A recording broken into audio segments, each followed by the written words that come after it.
Magandang umaga.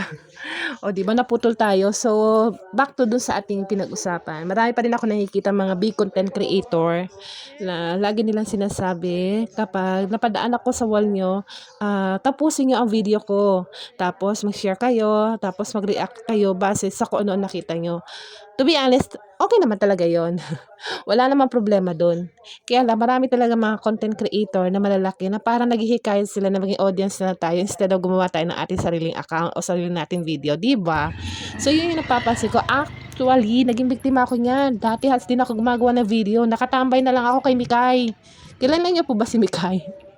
Halos ano, talagang lahat ginagawa ko ng pagre-react. Hindi ako napapansin until nalaman ko kaya pala hindi tayo napapansin kasi ang mga talang tinatanggap ngayon malalaki, yung talagang noticeable. So, wala na, na-disappoint ako. Maraming mga content creator na gano'n ano, hindi ka talaga mapapansin kasi sa dami na nagre-react sa kanila. Tapos ikaw, nag-aasa ka na isang araw mapansin ka. Meron pang isa, mga pabalikbayan box.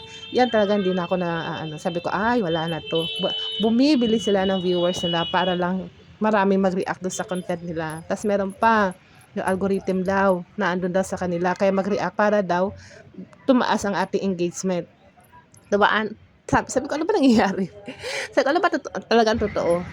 So, nalaman ko, ang totoo, kumuha ka talaga ng content mo. Sa una talaga walang manonood. Naranasan ko wala talaga, zero. Naranasan ko 10. Naranasan ko isa. Dati nga nagla-live ako, nanonood lang sa akin kaibigan ko, ate ko. Nanawa din ako kala-live kasi ang hirap talaga makakuha talaga ng mga viewers. Kasi ang nakikinabang sa ganyan ay ang mga malalaking content creator, hindi tayo. Ang pinakamaganda natin talagang gawin, magpakilala muna tayo. Pakilala natin ang sarili natin, gumawa tayo muna ng mga content natin sa loob ng bahay. Kung may mga pinapasyalan kayo, pwede nyo ipakita yan. I-maximize nyo yung time para maging kapakipakinabang yung mga ginagawa natin content. And then after that, soon paunti-unti, huwag kayong mag-expect ng malakihang viewers. Tsaka kahit anong laki ng viewers nyo, hindi kayo pa makakasahod kahit sinasabi na lahat ng tools ay bukas na. Kasi hindi ganoon. Ako lahat ng tools ko bukas na pero wala pa po akong sinasahod na malaki. Hindi maliit dahil pasinta-sintabos lang ang aking sinasahod. Hindi rin ako nag-i-invest sa mga apps na may bayad. Kasi katwiran ko, wala naman akong talagang nakukuha sa ganitong pagko-content kundi isa lang 'tong hobby. So bakit ako mag-i-invest ng pera, 'di ba? So yun yung akin. Tapos may mga pampa-boost. So iniisip ko kung magpapa-boost ako, bayad din 'yun para lang ano, para spread sa wider audience.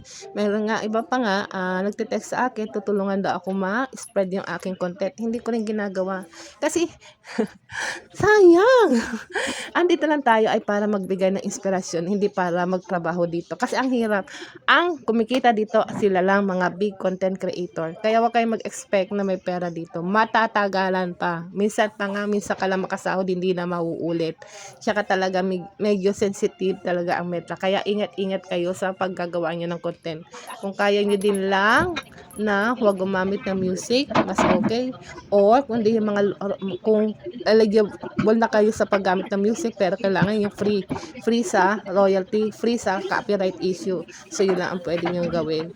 So ang pinaka-the best talaga, gawa lang tayo. So ang mga big content creator, kung meron sila sinishare na magagandang aral, go manood kayo at mag-react kayo. Pero wag kayo maging loyal view. Wag kayong maging fanatic na wala na kayo ginawa kundi manood at magdasal na sana ma-shoutout kayo. Kahit ma-shoutout kayo, ano naman, tingin nyo ba yung kanilang kalahating million viewer mapupunta sa inyo? Di ba hindi? Kasi depende pa din yan eh. Tsaka hindi naman lahat yan talaga manonood at manonood ng ating content unless may makita kakaiba sa content natin o yung tinatawag nila mag-viral. Then, yun na ang ating gloria.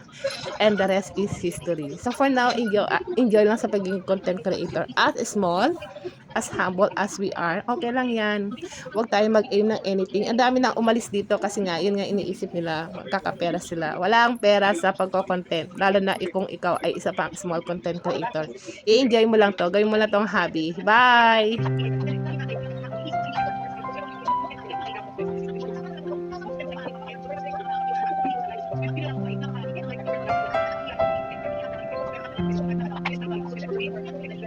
Getting older, doesn't mean losing your joy. It means understanding you better. There's a quiet kind of magic in growing old, while still feeling that playful spark inside you. The years may add lines to your face and stories to your heart, but they don't take away the child who still laughs at simple things, who still finds happiness and play in small moments, in being free. Your inner child